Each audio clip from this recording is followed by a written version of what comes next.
Hello, everyone. Welcome to the Summer 1 session of 2090. I'm Dr. Burnson. So, I'd like to give an overview, especially since this is a complete online class, a 100% asynchronous, which means anytime, anywhen.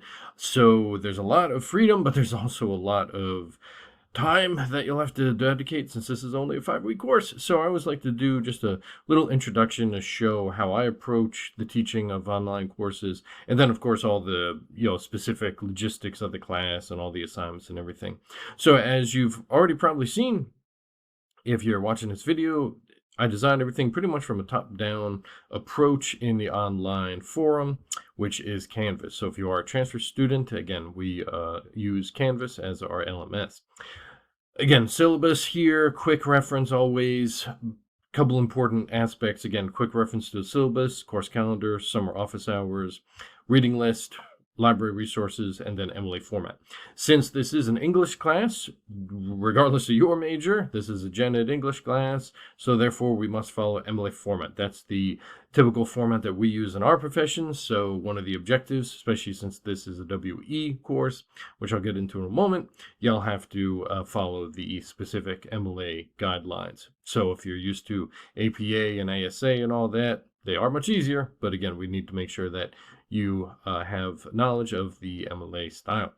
This general discussion board is for right here, any questions you have about the course. So if you want to ask in a public forum rather than emailing me, this is a good one because all of you kind of will have similar questions, so you could always check in at day to day, week to week, and see what's going on, especially if you have similar concerns about links, if you have concerns about movies or whatever, if you have concerns or questions about assignments, all of that could go right here and then everybody could see it. Or again, just email me.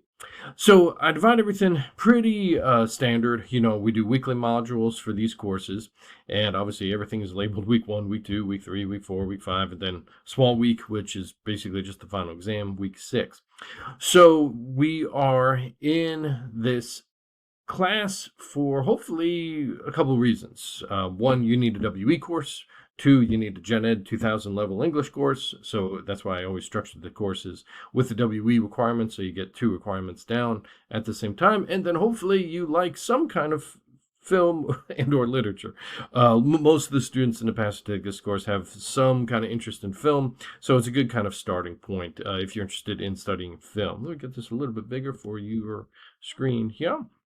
So, as I said, this is a WE course, which means it's the writing intensive program. So it just means that you are just writing a little bit more than you would anyway in a normal English class, but not much else. So, and again, you do need 2 of them for the university, so this gets down that requirement. Again, my name, class hours, again, asynchronous, complete 3 credit hours. I'm doing this for legal purposes. And then office hours. I find during the summer, since most of you, if not all of you, are going to be working, and some of you may be elsewhere around the world if you're in the military, that the hours, Eastern Standard Time, of course, at 9 o'clock has actually been the best for students in the past. So I could always adjust that if that's not great for the rest of the class, but nighttime seems to be the best time for office hours during the summer. And then, of course, I could do it by appointment, and then here's my office number, and then there's my email. Again, notice how these are hyperlinked. You could attach everything and directly access them through this syllabus. Same thing with the reading here. Again, they're all hyperlinked. So, just again, legal stuff I got to do. So make sure you have regular access to computer and internet, which should be self-explanatory, but I have to put that on for university legal requirements. And you have to have an active BraveMail account, and then check your UNCB email account and Canvas daily, which you probably would anyway. But again, legally I have to put that with, since we are an asynchronous course. Important one though is make sure you have a C grade or better in 1050. In case for some reason you transfer or something, make sure that you have a C equivalent with that English Composition 1 course that we teach. So basically, I'll just read the description briefly. It focuses on adaptation. So this is, since it's an English class, it's not a film class, they basically designed this course initially to kind of fulfill the kind of fun elements that we do when we study literature and film together, specifically with adaptation studies. What I'm doing this theme is how literature inspires B-movie and independent cinema. So I basically chose 3 separate decades of independent cinema. One from Oh, actually, I think the first one is 60s, but it's just black and white. So, wrong about that. Two from the 60s, one from the 70s. So I wanted to give kind of like a fun little element there in terms of just seeing early independent cinema. In terms of, again, everything else is just all the legal objective crap that we have to put on. Oh, did I say crap? I mean, very helpful information that we have to put on every literature 2000 level syllabus. Read it at your own leisure. I'm not going to bore you. Now, in terms of online basics, most of you, if not all of you, are online exclusive students, or at least getting a hybrid degree. So you should already know this, but again, it's always good to reiterate. I don't tolerate bullying. I don't tolerate any kind of issues with, ridicule or anything like that when we have discussion boards. So make sure you're just keeping it cool. Like, this is the most part, like the topics that we discuss based on the film, especially like when we get to blaxploitation.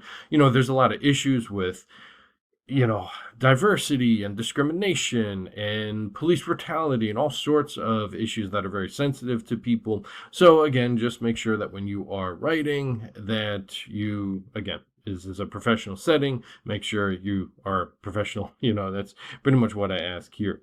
So as you'll see here, there's a lot of virtual recorded lectures, what we call fixed lectures in the field.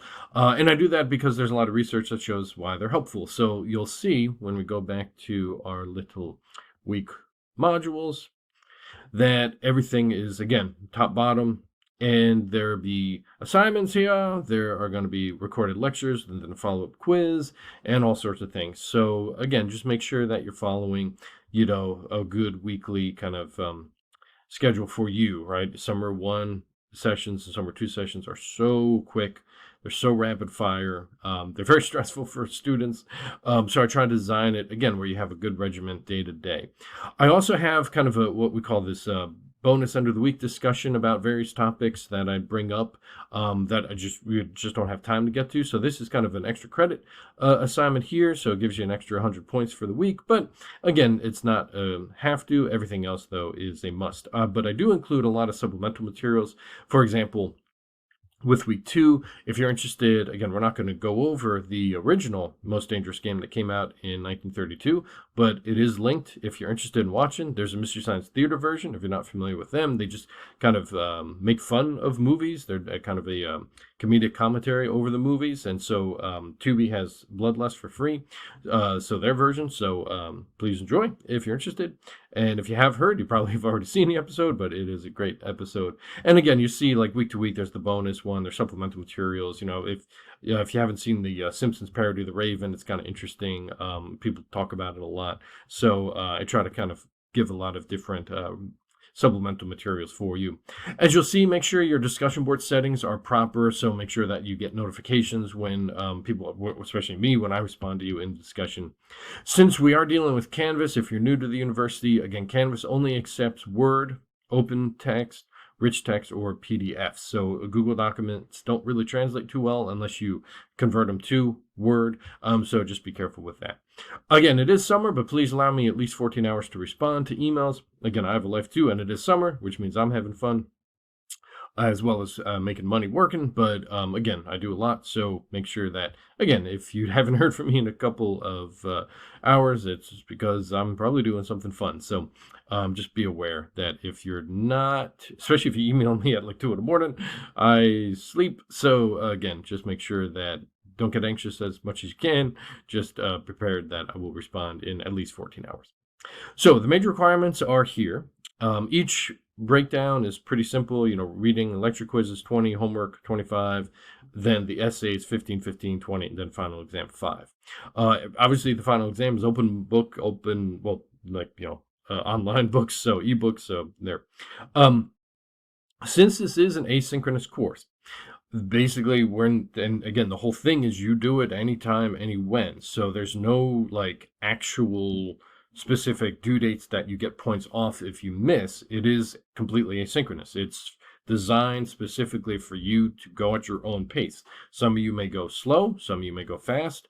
Either way, as long as you're learning, doesn't matter to me, right? What matters, though, is the latest, because of when grades are due, the latest you could submit any late work or revisions are going to be Friday, June 21st.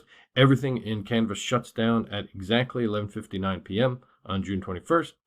And then the only ones that are still open are the literature, film studies essay, and then final exam, which closed down pretty much the next days following, because grades are due that Wednesday. You'll see, again, each one is listed in the syllabus, so I'll go over specific prompts with you, and you'll see them recorded as well in terms of the instructional videos. But again, just make note if you're interested, if, like, again, because this is summer one, you have to go really rapid fire fast, that again, I give you at least a good background to all the assignments. And again, since this is summer one, 10 to 12 hours per week, that's pretty much how much work you have to put in to pass this class. Summer is helpful for a lot of students. It's fun for me because a lot of times I experiment with classes, but it's rough. It's so time consuming for students. So again, just really plan accordingly. Again, you could go over all this yourself. Most of this is just general information that's on any syllabus, or stuff that, again, you'll see pretty much outlined elsewhere with completing homework, and again, the bonus discussion board I do for extra credit. I do participate in the Safe Zone programs on campus, so if you have any kind of interest in talking to me in that capacity, we could always set up a separate meeting. Please, if you need any requirements, contact ARC immediately, as well as myself. And then where else here? Oh, actually, I need to change that because they updated their location. So I'm glad I saw this. So good. Again, everything else is on every syllabus, so there's no need to go into these specifics. Their Writing Center is going to be open. I don't have their office hours yet for summer, but please note that the Writing Center, you could use this link. The Writing Center will be open for summer to help you out as well. As I said, everything else is just a week-to-week kind of structure. I don't do themes or anything like that. Sometimes online teachers do that, especially for our type of class. We have an overarching theme of adaptation studies, and I kind of built in, again, we're studying kind of independent cinema that's based on classical literature, so that's pretty much it. That's why I don't really base anything on modules based on theme. We all just do a week schedule. I think that helps students the most based on research. So you'll have roster verification assignments immediately those are the only assignments that actually have hard deadlines, because you need to complete them for roster verification purposes. But everything else, again, you just kind of follow the week to week. Everything that's bolded is kind of your assignment. Everything that's kind of non-bolded is what you should be doing or looking at. Anything that's in italics is basically the assignment prompts that, again, you'll be looking at, or the movies and works of literature that you'll be using. We have to cover 3 separate genres of literature, which is why I broke it down between short story, poem, and novel. You do have a decent amount of time to read Dracula the novel. I try to break it up into 2 weeks. So you'll have a decent amount of time, even though it's a long read, but it's a fun read if you've never read it. And again, I try to give a lot less assignments that first week, so you can actually read the novel and get to the movie adaptation more specifically. As you'll also see, everything is up in the entire class. As I said, it is completely asynchronous. Even the final exam is up. You complete that at any time, but you kind of have to go through all the weeks, to properly pass that, right? Obviously, if you have questions, as I said, when you go back to home, you get into this discussion forum. You could email me. You could email me drafts of anything. You could talk to me about any kind of assignment. Everything is kind of built on a scaffolding basis, so everything kind of builds to everything, so just kind of work accordingly. I always have fun in 2090. It's one of my favorite classes to teach, and even though the summer is rushed, I still love this class, and it's always a fun class, and so I look forward to working with you. And again, always, number one, have questions, email me or use this discussion forum. If you're not emailing me or using the forum, I'm assuming you're just going at your own pace and you're doing fine. So again, always contact me for help or questions or concerns. If not, again, just good luck with this summer session. It goes fast, so just make sure you're keeping up with the work, and make sure also, too, number one, you're having fun doing it, and that's why I try to do these kind of themes. All right, well, I will catch you around, and again, we will always talk to each other in the forums as well as in the videos. But in the meantime, just good luck with this first week, and take care.